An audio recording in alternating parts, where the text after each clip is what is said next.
अच्छा, पोल्यूशन की बात कर रहे थे हम लोग कि पोल्यूशन क्या है। Pollution is an any undesirable change in the environment. इन हवा के आप हवा की हम बात कर रहे थे कि हवा का जो एक खास तनासुब है ऑक्सीजन का, कार्बन डाइऑक्साइड का, नाइट्रोजन का, कि 21% ऑक्सीजन होती है, 0.04% जो होती है वो कार्बन डाइऑक्साइड होती है, नाइट्रोजन जो है वो तकरीबन 79% या 78% तक मौजूद होती है, और दूसरी गैसेस भी मौजूद होती हैं। और ये जो खास तनासुब अल्लाह ताला की तरफ से नेचुरली जो है मौजूद है, ये जब ये इंसानों के लिए भी बेहतरीन है और जो दूसरे जानदार हैं उनके लिए भी। अब क्या हो कि अगर इनके अंदर कुछ तब्दीली आए, यानी कि ऑक्सीजन की मकदार कम हो जाए, दूसरी गैसेस उसके अंदर ज्यादा हो जाए, या फिर ये है कि कार्बन डाइऑक्साइड 0.04 है वो बढ़ बढ़ के 0.13 0.14 ऐसे होती चली जाए, और दूसरी गैसेस जैसे सल्फर डाइऑक्साइड है, इनकी वजह से जो है हवा का तनासुब खराब होने लगे, तो क्या होगा कि जो लोग जो भी ऑर्गेनिज्म है वो सांस लेते हैं तो उनके अंदर भी ये सारी गंदगी, या कहना चाहिए कि जो जितनी ये जो गैसेस हैं ये भी उनके अंदर जाएंगी। तो क्या होगा इससे जो एक नेचुरल जो बैलेंस है, इक्विलिब्रियम है, वो डिस्टर्ब हो जाएगा, और इसके साइड इफेक्ट्स आएंगे उन ऑर्गेनिज्म के ऊपर, चाहे वो प्लांट्स हो चाहे एनिमल्स हो। ऐसे ही पानी की बात अगर हम लोग करें तो पानी है, पानी के अंदर क्या होता है कि जो पोर्टेबल वाटर कहलाता है जो हम इस्तेमाल करते हैं, इस पोर्टेबल वाटर के अंदर कुछ मिनरल्स वगैरह होते हैं जो मिक्स्ड होते हैं। अब अगर इसके अंदर ऐसे मिनरल्स और ऐसी चीजें मिक्स हो जाएं जो कि जानदारों के लिए ठीक नहीं है, जस्ट फॉर एग्जांपल आपने देखा होगा कि समंदर के पास और वहां पर जो थी मछलियां मरी हुई मिल रही होती हैं कि भाई वो ऑयल टैंकर था, वो शिप जा रहा था तो वो लीक हो गया, तो ऑयल की वजह से वो ऑयल लीक कर गया, तो वो मछलियां वगैरह उसमें क्या होता है कि ऑयल की लेयर जब फॉर्म हो जाती है समंदर के ऊपर, तो उस पानी के अंदर डिजोल्व ऑक्सीजन की कमी हो जाती है, तो अंदर रहने वाले जो जो ऑर्गेनिज्म होते हैं वो ऑक्सीजन की कमी की वजह से जो है उनके उनकी डेथ हो जाती है। फिर ऐसे ही अगर हम जमीन की बात करें तो बहुत बहुत सी जमीन का हिस्सा ऐसा होता है कि उस पर मजीद कोई चीज ग्रो नहीं हो सकती। मतलब वो जो सॉइल है वो इतनी पोल्यूटेड हो जाती है, उसके ऊपर नमक की तह दिख रही होती है। आपको आपने देखा होगा अक्सर औकात जो जमीन होती है उसके ऊपर सफेद सफेद नमक की तह दिख रही होती है, तो क्या होता है कितने नमकियात उस पर जमा हो जाते हैं कि वो जमीन की जो सतह होती है, सरफेस होती है, उसके ऊपर आ जाती है। तो ऐसी जमीन भी जो होती है वो कुछ उसमें ग्रो नहीं कर सकते, और एक किसी अच्छी एक डेवलप कंट्री के लिए जरूरी है कि इकोनॉमिकली उसकी एग्रीकल्चर भी स्ट्रांग हो, वो खुद अपने जमीन के अंदर चीजों को बो सकता हो, ग्रो कर सकता हो, ताकि जो है उसमें उसको जो है काफी चीजों यानी कि जो जरूरियात हैं उसको वो पूरा कर सके। तो हम बात कर रहे थे पोल्यूशन की, तो पोल्यूशन क्या है कि जो एक नेचुरल एनवायरनमेंट है उसके अंदर ऐसा अनडिजायरेबल चेंज आ जाए जो कि हार्मफुल हो लिविंग ऑर्गेनिज्म के लिए, चाहे वो पानी में हो, हवा में हो, चाहे वो सॉइल में हो, मट्टी में हो। तो जो भी मटेरियल है जो पोल्यूशन का सबब बनता है उसे हम कहते हैं पोल्यूटेंट्स। अब ये जो पोल्यूटेंट्स हैं ये मुख्तलिफ किस्म के होते हैं, और उसी की बेस पे रखते हुए अगर पोल्यूशन चेंज पानी के अंदर आ रहा है तो हम उसे कहेंगे वाटर पोल्यूशन, हवा में तो एयर पोल्यूशन, और मट्टी में हो तो सॉइल पोल्यूशन। वाटर पोल्यूशन को देख लेते हैं, तो वाटर पोल्यूशन को हम पहले डिफाइन करेंगे, तो it is defined as any chemical physical biological change in water quality which renders it unfit for the consumption of living organism.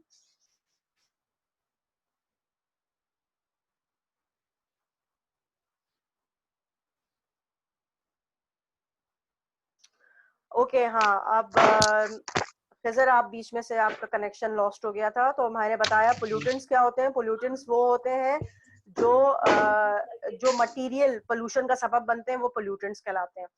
तो अब पहले हम बात करते हैं वाटर पोल्यूशन की, कि वाटर पोल्यूशन की डेफिनेशन क्या हो जाएगी कि ऐसा अनडिजायरेबल चेंज जो उसके पानी के जो केमिकल और बायोलॉजिकल फिजिकल जो कंपोनेंट्स हैं उनको चेंज करे और उसको अनफिट बना दे for the consumption of living organism के इस्तेमाल के लिए उसको वो अनफिट बना दे।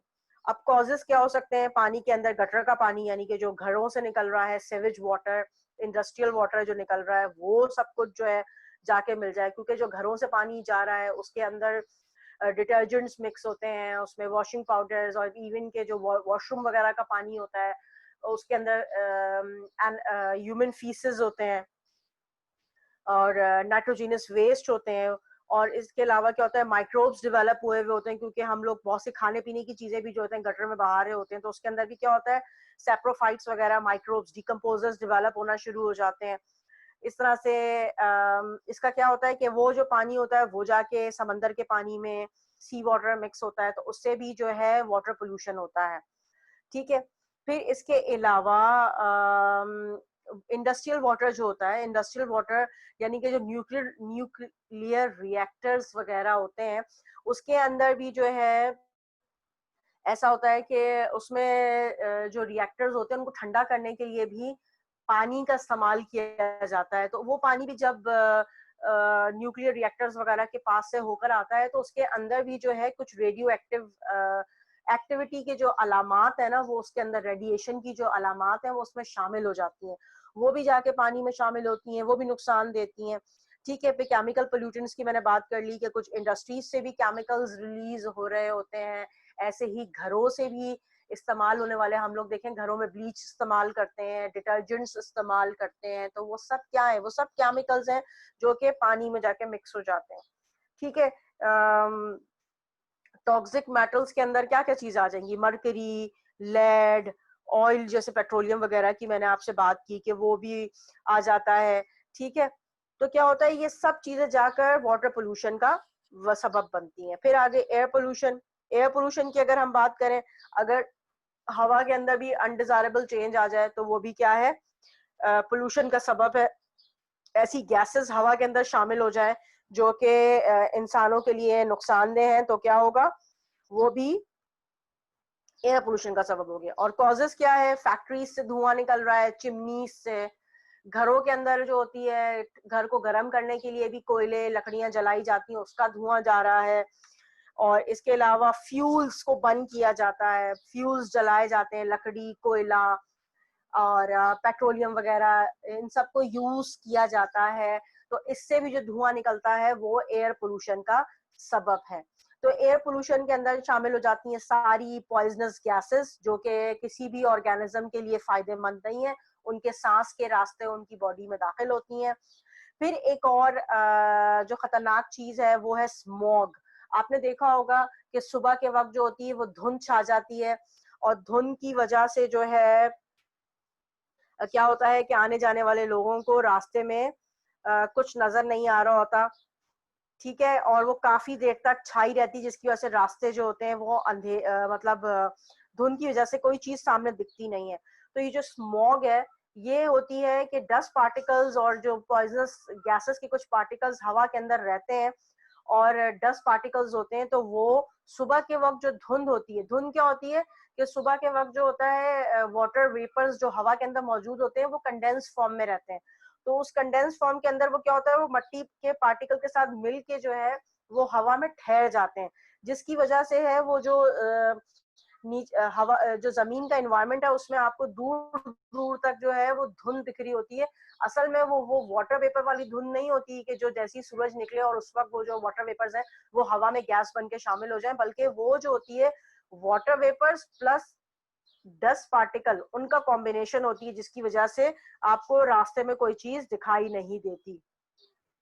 तो इसमें जो है, अच्छा एक और चीज जो होती है वो एसिड रेन होती है। अब क्या होता है, जो हवा के अंदर मौजूद जो ये पॉइजनस गैसेस होती हैं, जब बारिश होती है तो वो ये गैसेस पानी के साथ मिल के जमीन तक आती हैं। जमीन तक आने की वजह से क्या होता है कि जो होता है, जैसे अगर हवा के अंदर सल्फर डाइऑक्साइड मौजूद है तो वो पानी के साथ मिलकर, रेन के साथ मिलकर, रेन वाटर के साथ मिलकर सल्फ्यूरिक एसिड बनाती है और जमीन तक आ जाती है। जमीन पे आके वो जो प्लांट्स वगैरह हैं उनको डैमेज करती है। ऐसे ही नाइट्रोजन डाइऑक्साइड अगर हवा के अंदर मौजूद है तो क्या होता है, वो भी पानी के साथ मिलकर नाइट्रिक एसिड की सूरत में जमीन तक आती है और सॉइल को डैमेज करती है, और जो प्लांट्स हैं, एनिमल्स वगैरह जो भी मौजूद है उनके जिस्म पे गिरती है और उनको डैमेज करती है, उन्हें स्किन डिजीज लगा सकती है, और भी XYZ इसके इफेक्ट्स होते हैं। सॉरी, अल्हम्दुलिल्लाह। तो जो है इसकी वजह से नुकसानात होते हैं। ठीक है, अब फिर क्या नुकसानात हैं कि जिनको एनिमल्स को लग रही है वो खराब हो रहे हैं, बिल्डिंग्स खराब हो रही हैं। देखें यहाँ पर एक स्टेचू की तस्वीर है कि उसके ऊपर एसिड रेन होने की वजह से वो पूरा का पूरा जो है उसके ऊपर जो है उसकी जो अपर सरफेस है वो बिल्कुल डिस्ट्रॉय हो चुकी है। आप देख सकते हैं वो कलर खराब हो चुका है। ऐसी बिल्डिंग्स होती हैं उनके पेंट्स खराब हो जाते हैं, उनका जो स्ट्रक्चर है वो डिस्ट्रॉय होने लगता है।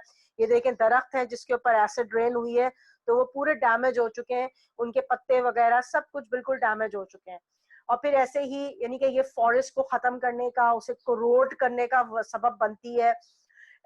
जो लेक्स हैं, स्ट्रीम्स हैं, झीलें वगैरह हैं, उनके उनके अंदर वो एसिड जाके एक्वेटिक लाइफ को डैमेज करता है। यानी कि ये जो है प्रॉपर्टी वगैरह को डैमेज कर रहा है, जानदारों को नुकसान पहुंचा रहा है, और ऐसे ही जमीन पे गिरती है तो जमीन को भी वो इनफर्टाइल कर देती है। ठीक है, फिर हम देखते हैं ग्रीन हाउस इफेक्ट। अब ग्रीन हाउस इफेक्ट क्या होता है? जमीन के ऊपर बहुत सारी गैसेस ऐसी हैं जो कि जमीन का टेम्परेचर बनाने का काम करती हैं, टेम्परेचर मेंटेन रखने का काम रखती हैं, जिसके अंदर शामिल है कार्बन डाइऑक्साइड, मीथेन गैस और थोड़ी बहुत अदर कुछ और गैसेस भी हैं, लेकिन ज्यादा काम है इसमें मीथेन का और कार्बन डाइऑक्साइड का। अब होता क्या है, सूरज से आने वाली रोशनी जब जमीन के ऊपर गिरती है तो जमीन जो है उसके जवाब में गर्म हो जाती है। गर्म होके उसमें से इंफ्रारेड जो है रेडिएशंस निकलती हैं जो कि एनवायरनमेंट में लॉस्ट हो जाती हैं। अच्छा, अब क्या होता है, उसमें से कुछ हद तक जो गर्माश होती है वो जमीन पर रहती है और जमीन के टेम्परेचर को एक हद तक मेंटेन रखने में मदद देती है कि एक हद तक गर्म एनवायरनमेंट रहता है, जिसकी वजह से ऑर्गेनिज्म को डेवलपमेंट में आसानी होती है और उनके रहने के काबिल रहती है जमीन। अच्छा, तो ये जो टेम्परेचर को मेंटेन रखने का जो ये पूरा सिलसिला है गैसेस की वजह से, इसे कहते हैं ग्रीन हाउस इफेक्ट। लेकिन ये जब ग्रीन हाउस इफेक्ट क्या होता है कि ये बढ़ने लगता है। कैसे बढ़ता है green house effect? Green house gases हैं वो क्या करती हैं कि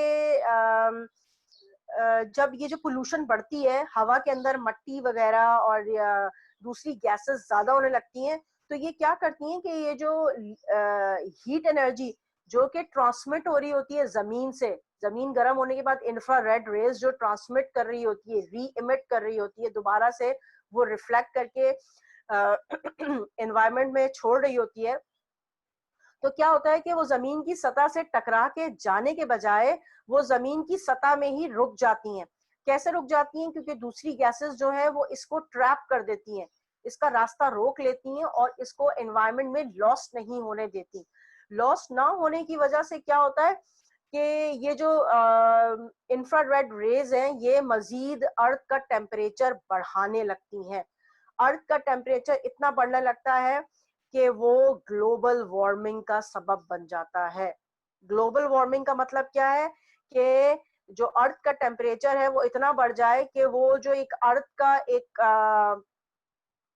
एक खास जो टेम्परेचर है उसको डिस्ट्रॉय कर दे, और जो अर्थ के अंदर जो कॉन्स्टिट्यूंट है, यानी कि हम देखते हैं कि अर्थ जो है वो 3/4% जो है वो पानी है और 1/4 लैंड है। तो क्या होगा कि जब ग्लोबल वार्मिंग होगी, टेम्परेचर अर्थ का बढ़ेगा, तो जो जमीन पे मौजूद ग्लेशियर्स हैं वो ग्लेशियर्स जो है वो पिघलने लगेंगे। वो पिघलने लगेंगे, पिघलने की वजह से क्या होगा कि वो सारा पिघल पिघल कर जो सी वाटर है उसको इंक्रीज करने लगेंगे।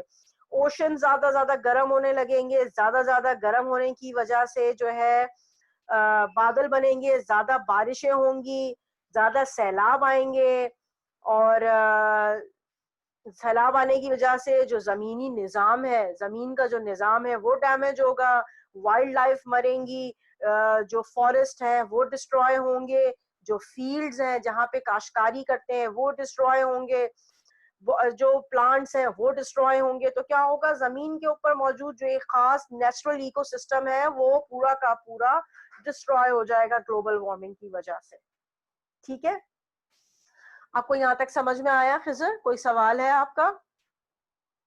नो मिस, ये मतलब आसान है, मैंने पहले भी पूरा समझा हुआ टॉपिक, तो अच्छे तरीके से हाँ, ये समझ आ आप लोग गया। अपने लाइफ टाइम में पढ़ते रहे हैं, लेकिन फिर भी इसको आप लोग को अपने ओन वर्ड्स में जरा लिखना होता है, तो इसको फिर भी क्लेरिफाई हो जाना जरूरी है ताकि इसको आप लोग अपने ओन वर्ड्स में भी लिख सकें। फिर आ गया ओजोन लेयर डिप्लीशन।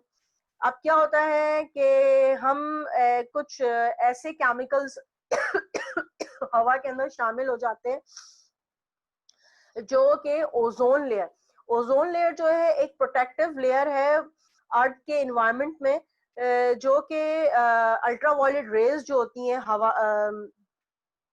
अल्ट्रावायलेट जो रेज होती हैं सूरज से आने वाली, उनको जो है जमीन पर पहुंचने से रोकती हैं। ठीक है, तो ये आप पिक्चर में देख सकते हो कि ओजोन लेयर जो है अल्ट्रावायलेट रेज को रोक रही है, सिर्फ कुछ परसेंट जमीन तक आ रही हैं और बाकी जो है वो ओजोन लेयर की वजह से रुक जाती है। अब क्या होता है कि हवा के अंदर क्लोरोफ्लोरोकार्बन जो होते हैं, क्लोरोफ्लोरोकार्बन्स क्या होते हैं, ज्यादातर एरोसोल्स के अंदर यूज हो रहे होते हैं, परफ्यूम्स के अंदर यूज हो रहे होते हैं, और आपकी जो एसी है, एसी के अंदर कंडेंसिंग के लिए जो गैस यूज हो रही होती है, ये क्या होता है कि ये गैसेस वगैरह जब हवा में रिलीज होती हैं तो ये जाकर ओजोन लेयर के साथ, ओजोन लेयर एक्चुअली है क्या, allotropic form of oxygen. Oxygen का फॉर्मूला होता है O2, तो और ओजोन का फॉर्मूला होता है O3। तो ये क्या है, एलोट्रोप ऑफ ऑक्सीजन है। ये क्या करते हैं जनाब, इसके साथ जो क्लोरोफ्लोरोकार्बन्स हैं, ये ऑक्सीजन ओजोन लेयर के साथ जाके मिलके ऑक्सीजन के एटम के साथ मिलते जाते हैं यहाँ तक के वो ओजोन लेयर को डैमेज करना शुरू कर देते हैं।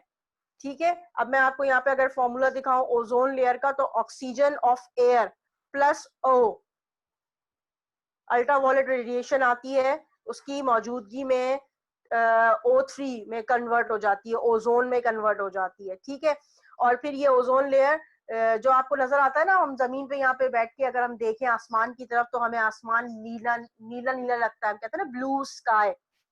वो ब्लू स्काई क्यों होता है, because of the presence of ozone layer. और आपने सुना होगा कि जब से ये पेंडेमिक का सिलसिला हुआ है और जो है व्हीकल्स वगैरह जो है, ट्रांसपोर्ट वगैरह रोडों पे नहीं है, रोड्स पे नहीं है, उसकी वजह से क्या हुआ है, उसकी वजह से जो है जो ओजोन लेयर जो थी वो डिस्ट्रॉय हो रही थी, और तो वो क्या हुआ, खुद ब खुद ही वो उसने अपने आप को रिकवर कर लिया। और अगर आप अपने घर से बैठे हुए खिड़की से आसमान की तरफ देखें तो आसमान आपको नीला नीला नजर आएगा, जो ये शो करेगा कि ओजोन लेयर जो है वो खुद अपने आप को रिकवर कर चुकी है। ठीक है, तो जब ये ओजोन लेयर डिस्ट्रॉय हो जाती है तो इसके अंदर होल्स बन जाते हैं।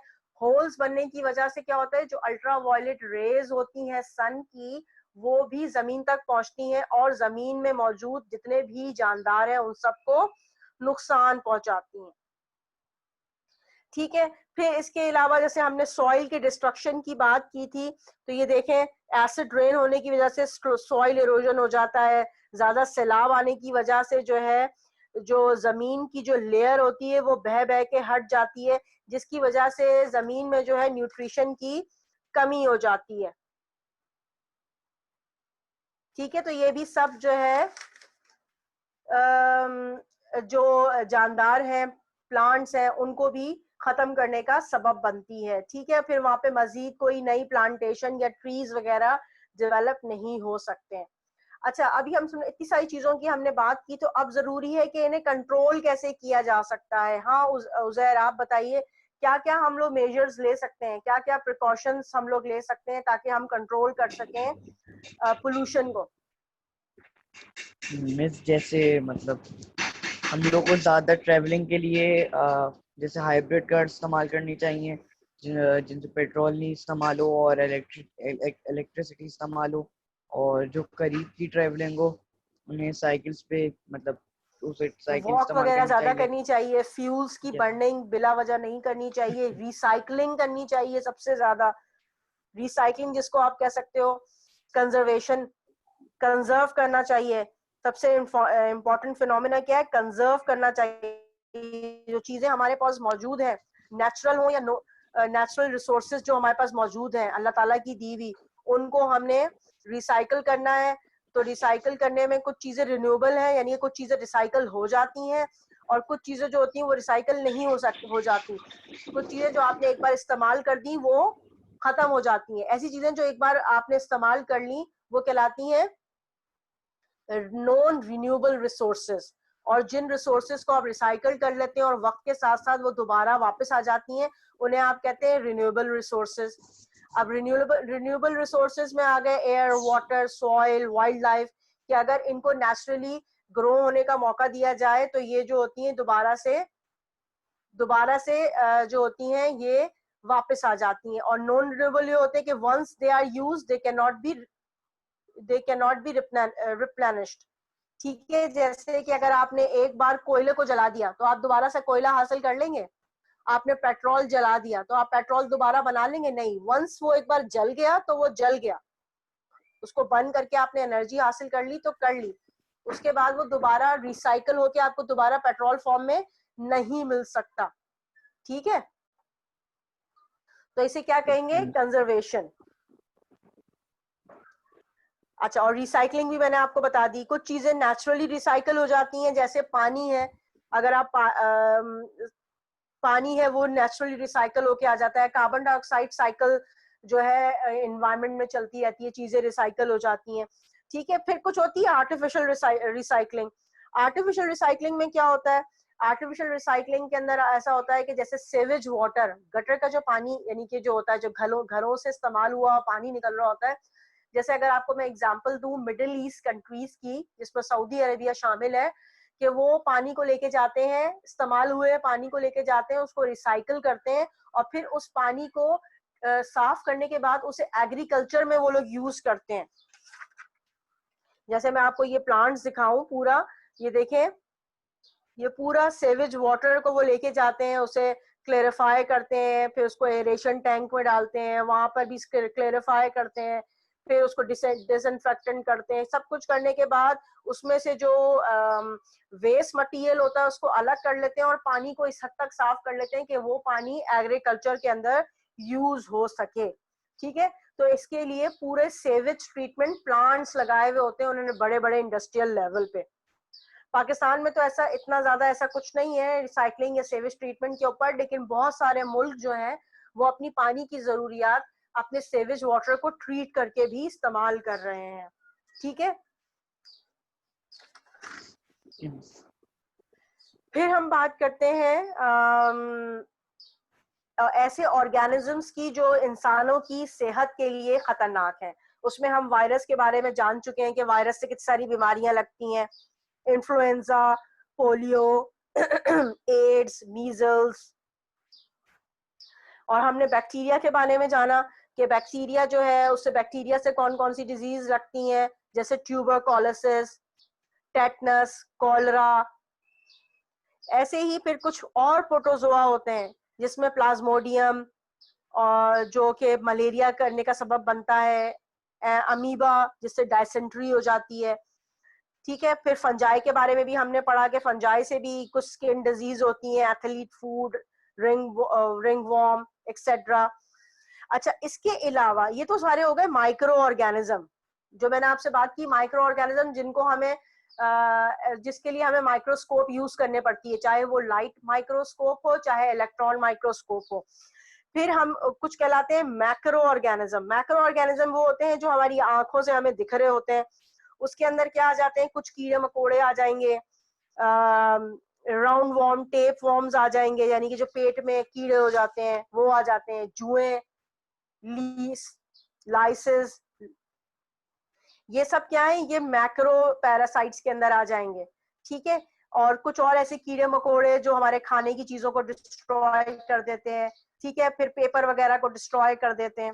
सही है, तो जो चीजें हमें नजर आ रही हैं वो किस में आ जाएंगी, मैक्रो के अंदर। सही है, जिसके अंदर मैंने जुएं बताई हैं आपको। ठीक है, और फिर ये कुछ डिजीज के बारे में डिस्क्रिप्शन है, ये हम पिछले फंजाई वगैरह के चैप्टर्स के अंदर काफी पढ़ चुके हैं।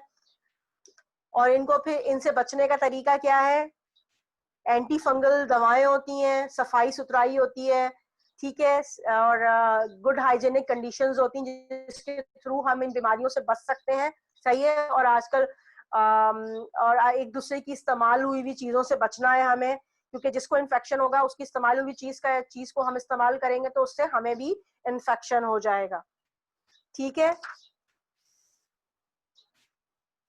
अच्छा, फिर ये हमने इंसेक्ट्स के ऊपर ही बात की थी कि कुछ इंसेक्ट्स होते हैं जो हमें बीमारियां लगाने का सबब बनते हैं। जैसे अगर हम यहाँ पे देखें लाइफ साइकिल ऑफ मॉस्किटो, तो मॉस्किटो जो है वो ठहरे हुए पानी पे अंडे देता है, वो फिर जो है वहां पे वो पहले लार्वा बनता है, फिर प्यूपा बन के जो है वो पूरे मच्छर में तब्दील हो जाता है। मच्छर जो है वो मलेरिया, डेंगू फीवर इन सबको फैलाने का सबब बनता है, ठीक है। फिर ऐसे ही मक्खियां हैं, हाउस फ्लाई, हाउस फ्लावर भी जो है वो भी बहुत सारे जरासीम को हम तक पहुंचाने का सबब बनती है। और इन सबको कंट्रोल करने का तरीका क्या है, पहले तो मलेरिया के और इससे बचने के लिए डेंगू से, कि हम पानी को, ठहरे हुए पानी को जमा करके ना रखें, जहां भी ठहरा हुआ पानी हो वहां पर उसको खत्म कर दें, ताकि जो है उसको वहां पर अंडे देने का मौका ना मिले। और फिर अगर हम हाउस फ्लाई की बात करें, मक्खी की, तो मक्खियों कंट्रोल कैसे कर सकते हैं कि हम हाइजेनिक कंडीशंस रखें, सफाई सुथराई का ख्याल रखें, कचरे को खुला नहीं फेंकें कि उस पर मक्खियां भिनभिनाएं, उन्हें खाने को मिले, ठीक है, और वो उस पर ब्रीड करें, अंडे दें वो वहां पर, सही है। इसके अलावा इंसेक्टिसाइड्स का इस्तेमाल करें। फिर हम बैक्टीरियल डिजीज के ऊपर ही बात कर चुके हैं कि बैक्टीरियल डिजीज कैसे होती हैं, उनका कैसे बच सकते हैं। वही सफाई सुथराई के तरीकों पे अमल करके, दवाओं के जरिए, पानी बॉईल करके पिया जाए, कचरे को प्रॉपर डिस्पोज किया जाए, खुला कचरा नहीं फेंका जाए कि उसके ऊपर डिकम्पोजर्स वगैरह पलें, सही है।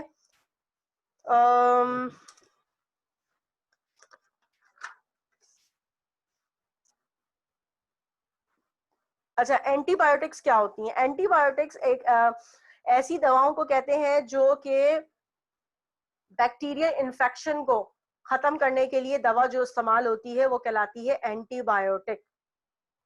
उसमें आ जाती है penicillin, cephalosporin, tetracycline and erythromycin, सही है। तो ये जो है ये